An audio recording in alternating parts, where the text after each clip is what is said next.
जी हाँ, अगर आप लोग भी डॉक्टर बनना चाहते हो तो बिल्कुल सही जगह आए हैं, क्योंकि नीट 2026 में हम आपको डॉक्टर बना के आएंगे। क्योंकि आपने प्रण लिया है डॉक्टर बनने का, मैंने प्रण लिया आप लोगों को डॉक्टर बनाने का। मेरी बताई गई सही बातों को अगर आप लोग डेफिनेटली फॉलो करेंगे तो नीट 2026 में 3 मई को जो हमारा एग्जाम है उसमें आप लोग फोड़ के आएंगे। प्लस मेरी बताई बातों को फॉलो करिए, मेरी बताई पढ़ाई को फॉलो करिए। मैं जैसे जैसे आपको बारे में पढ़ाता जाऊं वैसे वैसे आप आंख बंद करके पढ़ते जाइए। साथ ही साथ आपको यहाँ पे लेक्चर मिलेंगे, बेस्ट लेक्चर मिलेंगे, एनसीईआरटी रीडिंग मिलेगी, 100 एमसीक्यू प्रैक्टिस क्वेश्चन मिलेगी और शॉर्ट सीरीज मिलेगी जहां पर हम एक टॉपिक को कवर करते हैं, जैसे कि क्वेश्चन आने के हमारे चांस बढ़ जाते हैं। तो आपका सपना है अगर एक दिल्ली में जाने का, आपका सपना है टॉप इंडिया के गवर्नमेंट कॉलेज में पढ़ने का, तो आप लोगों के लिए भाई चैनल बहुत ही बेस्ट है। तो welcome my channel, my name is Vikrant साहब, वेलकम टू माय चैनल। तो चलो हम स्टार्ट करते हैं। हमने क्या किया, हमने सेल साइकिल चैप्टर को स्टार्ट किया था जिसमें कि हम इंटरफेस टॉपिक कवर कर चुके हैं। आज हम एम फेस करेंगे, माइटोसिस डिवीजन। इस चैप्टर को हम 4 पार्ट में डिवाइड करेंगे। एक पार्ट हमारा हो चुका, आज हमारा सेकंड पार्ट है। थर्ड पार्ट में म्यूसिस का पार्ट फर्स्ट करेंगे और फोर्थ पार्ट में कंप्लीट प्रोसेस हम कर देंगे। फिफ्थ पार्ट में इसकी एनसीईआरटी रीडिंग आएगी और सिक्स्थ पार्ट में इसका 100 MCQ NCERT based topic wise question आपको कराए जाएंगे और इसका पीडीएफ मिलेगा मेरे टेलीग्राम चैनल पे। कल के लेक्चर की बेटा पीडीएफ, कल के लेक्चर की जो पीडीएफ है क्वेश्चन की वो अभी मैंने डाली नहीं है। आज शाम को लगभग 7 से 8 पीएम के बीच आपके पास 15 एमसीक्यू उसी टॉपिक पर बेस इसकी पीडीएफ पड़ जाएगी और इसकी आंसर की भी पड़ जाएगी। आप लोगों को क्या करना है, आप लोगों को अच्छे से क्वेश्चन लगाने हैं, फिर उसके आंसर बाद में देखने हैं, ठीक है। तो आप लोग टेलीग्राम चैनल ज्वाइन कर सकते हैं। मेरा टेलीग्राम चैनल है t.me/विक्रांत ठीक है, तो इसको आप कर सकते हैं। तो चलो बिना किसी देरी के हम स्टार्ट करते हैं अपना टॉपिक। एम फेज हेडिंग लगाए बेटा, एम फेज हेडिंग डालो, एम फेज हेडिंग लगाए बेटा, एम फेज।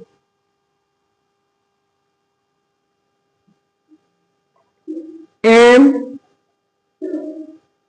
फेज ठीक है। एम फेज में हमने क्या देखा था, एम फेज में हमारे 2 पार्ट थे। कौन कौन से बेटा, एम फेज में हमारे 2 पार्ट थे, कैरियोकाइनेसिस और सेकंड क्या था हमारा, साइटोकाइनेसिस। क्या था, साइटोकाइनेसिस, ठीक है, ये हमने देखे थे।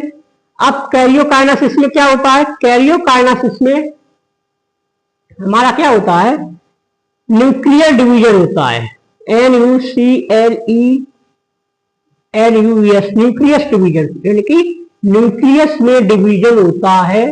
ये आपको मैंने बात कल बता दी थी। और साइटोकाइनेसिस में साइटोप्लाज्म, यानी कि साइटोप्लाज्मिक डिवीजन, यानी कि साइटोप्लाज्म में डिवीजन होता है, ठीक है। इतनी बात हमारी हो गई थी।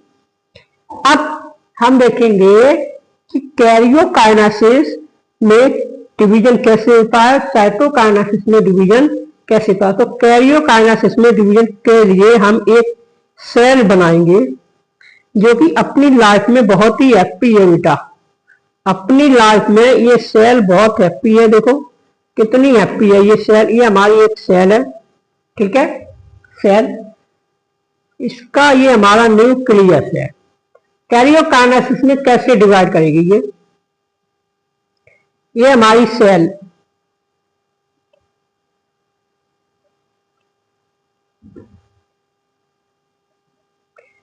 ठीक है, ये हमारी एक सेल है,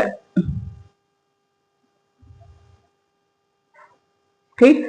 और एक सेल हमारी ये है ऐसी,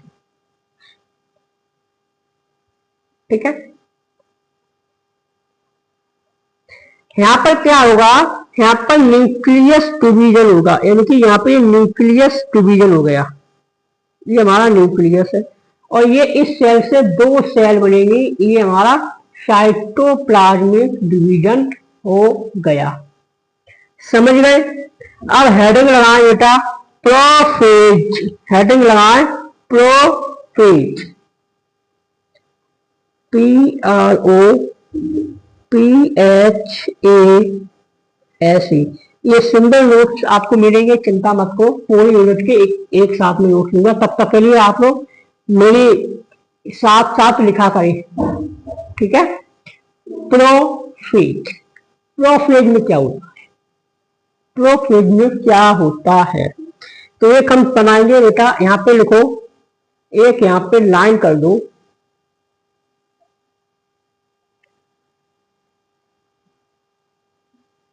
इस साइड हम फिगर लेंगे, इस साइड हम इसके नोट्स करेंगे। तो प्रोफेज में सबसे पहले हम एक सेल बनाएंगे जो कि हमारी अर्लियर प्रोफेज होगा, ठीक है।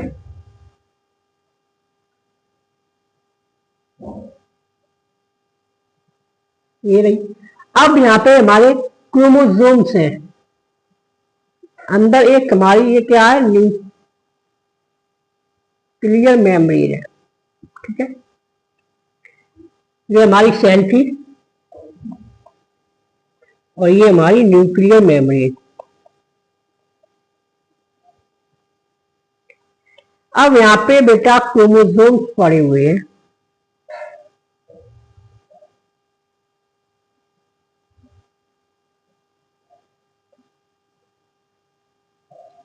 क्रोमोसोम्स ऐसे बिखरे बिखरे हैं, ठीक है। यहाँ पे क्या होता है, यहाँ पे क्रोमोसोम स्टार्ट हो जाते हैं कंडेंस, यानी कि क्रोमोसोम्स स्टार्ट टू कंडेंस। यहाँ पे क्या होता है, यहाँ पे लिख लो थोड़ा, यहाँ पे होता है क्रोमोसोम्स स्टार्ट टू कंडेंस, इससे हम कहते हैं बेटा अर्लियर फेज, अर्लियर प्रोफेज। यहां पे लिख दे रहे हैं EAR, अर्लियर प्रोफेज।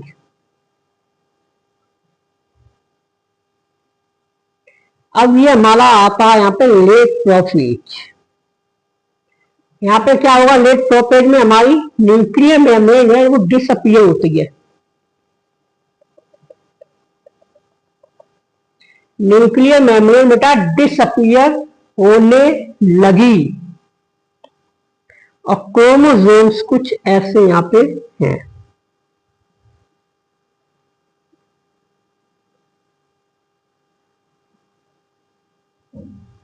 ठीक है। क्रोमोसोम्स हमारे कुछ यहां पर ऐसे होते हैं। अब क्या होगा, एक सेंट्रियोल है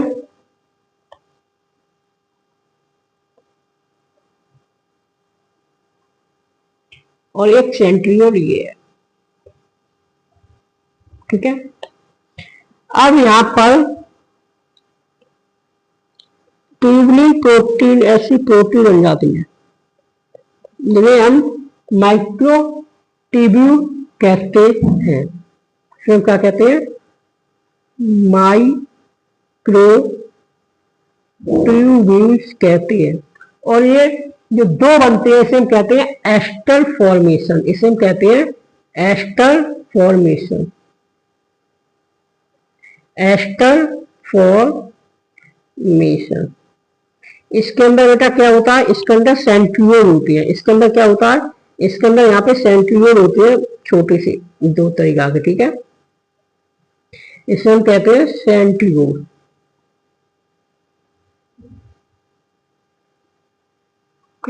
ये कैसे पोल्स, ये इस तरीका से मूव कर रहे हैं, ये इस तरफ और ये इस तरफ, ठीक।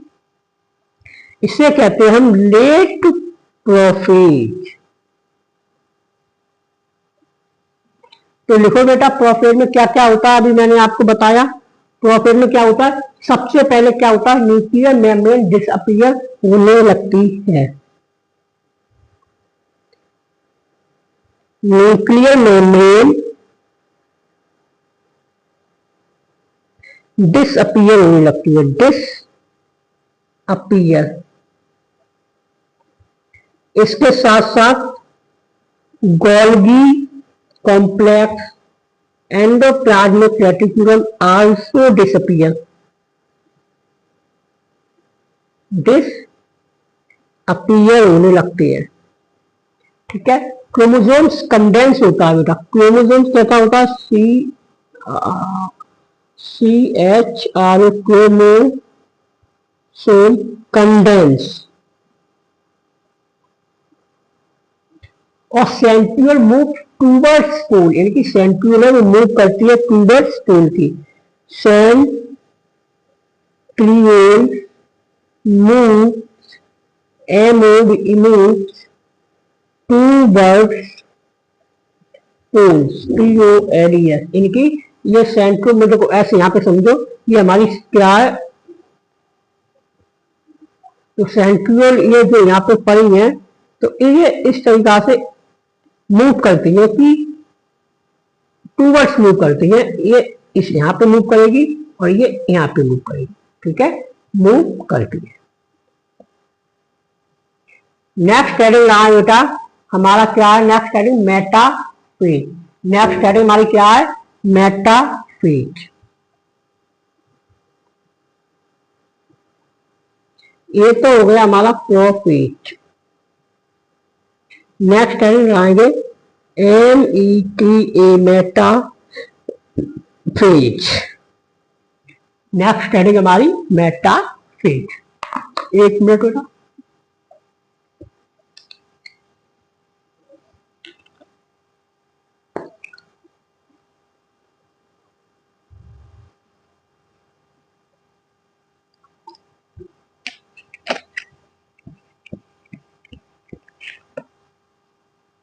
हाँ चलो नेक्स्ट हेडिंग में मेटाफेज। मेटाफेज में क्या होता है, क्रोमोसोम जो हमारा है वो कंप्लीटली कंडेंस हो जाता है, यानी कि क्रोमोसोम कंप्लीटली कंडेंस हो जाता है मेटाफेज में। तो चलो फिगर बना लेते हैं, फिगर बनाना बहुत ही इंपॉर्टेंट होता है। तो ये हमारी यही सेल,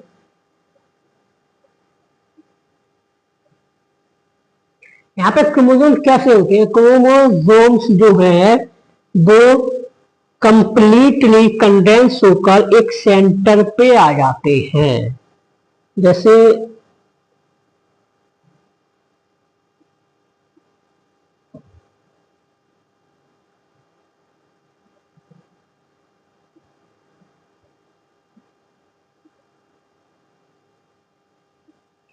सही हो बनी ना, सही नहीं बनी, कंप्लीटली कंडेंस होते हैं बेटा।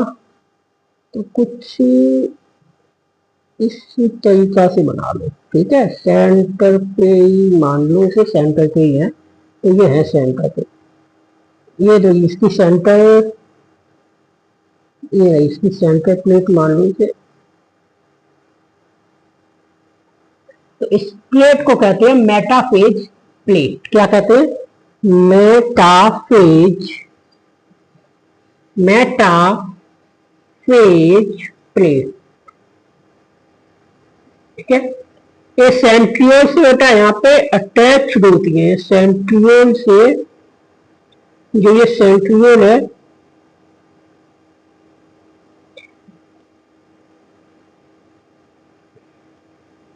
ये इस तरीका से यहाँ अटैच रहती है।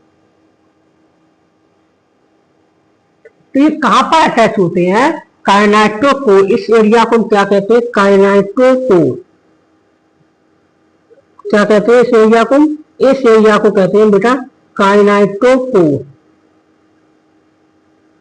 KINE, काइनेटो, KOI, kinetochore. ठीक है, ये किससे अटैच होते हैं, उसे कहते हैं स्पिंडल, SPIND,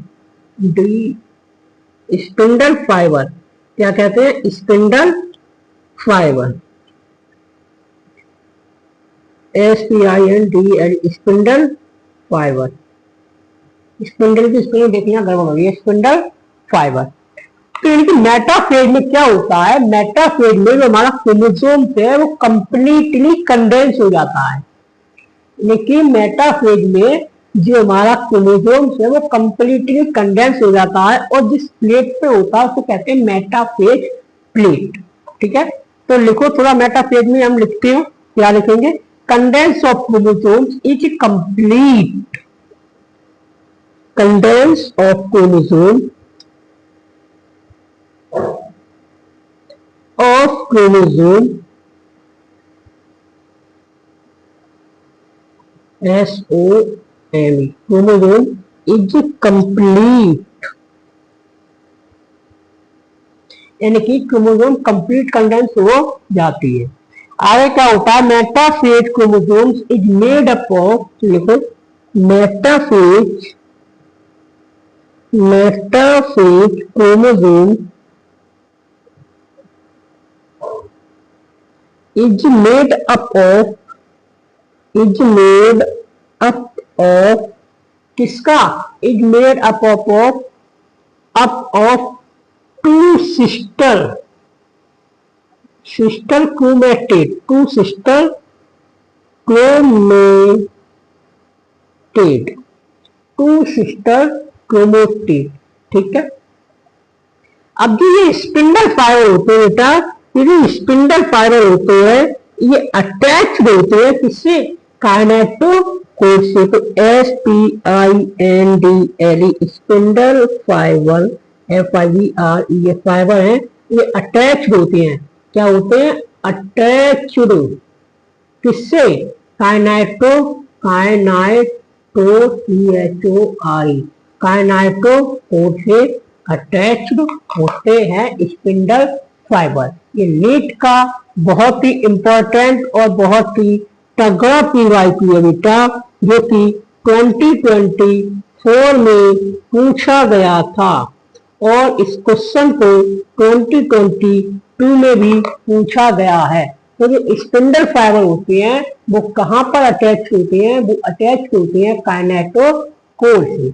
ठीक है, इतनी बात आपको समझ में आ गई होगी। तो चलो आगे बात करते हैं हम एनाफेज की, आगे बात करते हैं हम किसकी, एनाफेज की। हेडिंग लगाएं एनाफेज, हेडिंग लगाएं एनाफेज। ठीक है, एनाफेज में क्या होता है, जो क्रोमेटिड होते हैं वो टूट जाते हैं, यानी कि टूट जाते हैं, खिंच जाते हैं ऊपर से, स्प्लिट हो जाते हैं। ये देखो यहाँ पे, ठीक है, तो इस तरीका से कुछ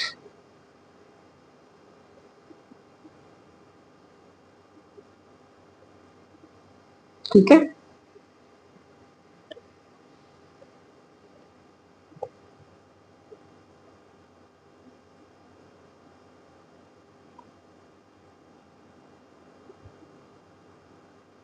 ठीक है, टूट जाते हैं और आपस में इस तरीका से ही होते हैं।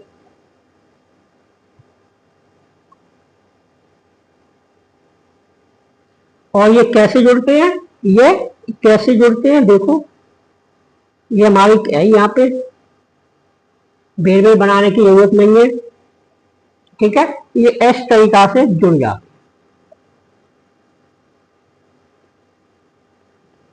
ठीक है, ये हमारा हो गया एनाफेज। तो इसके बारे में चलो थोड़ा बहुत लिखते हैं, तभी हमारा कंप्लीट अच्छे से लेक्चर होगा। तो चलो लिखो, centromere split and chromosome separate. देखो सेंट्रोमर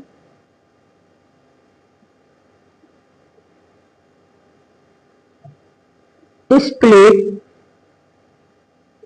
एंड क्रोमोसोम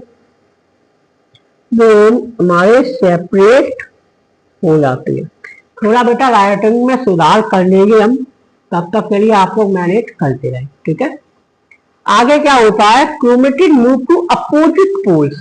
ये जो क्रोमेटिड है ये मूव करते हैं अपोजिट पोल्स पे। ठीक है, क्रोमेटिड CHL क्रोमेटिड्स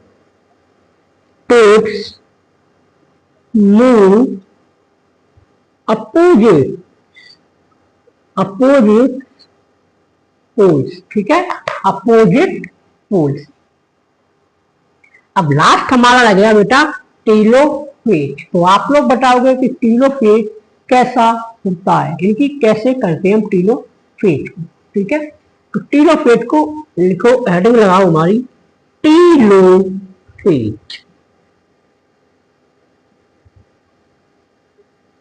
अब हमें सब कुछ समेटना है, यानी कि जो हमारा प्रोफेज में जो चीजें डिसअपियर हुई थी उन सब चीजों को हमें अपीयर करना है। तो इसीलिए हम टेलोफेज को कहते हैं अपोजिट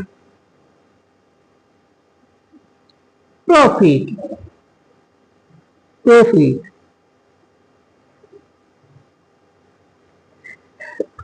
क्या क्या हुआ था हमारा, लिखो, nuclear membrane, NuClEar, nuclear membrane appear, Golgi complex ER also reappear, यहाँ पे बेटा री और लगा लो, रीअपियर, ठीक है। तो टेलोफेज में चीजों को रीअपियर करती है। तो बेटा ये हमारा क्या मतलब टॉपिक हमारा हो गया कंप्लीट। अब इसमें टॉपिक लग गया जिसका नाम है साइटोकाइनेसिस। साइटोकाइनेसिस क्या होता है, आप लोग मेरे साथ, मैं बोल रहा हूँ आप लोग लिखो, मैं आपको समझाता हूँ साइटोकाइनेसिस में क्या होता है। साइटोकाइनेसिस में इन एनिमल में अगर हम देखेंगे तो इन एनिमल क्या होता है, प्लाज्मा मेम्ब्रेन में एक फेरो बनती है। क्या बनती है, फेरो बनती है। धीरे धीरे वो फेरो डीप होती जाती है, धीरे धीरे वो फेरो हमारी कैसी होती है, डीप होती जाती है। देखो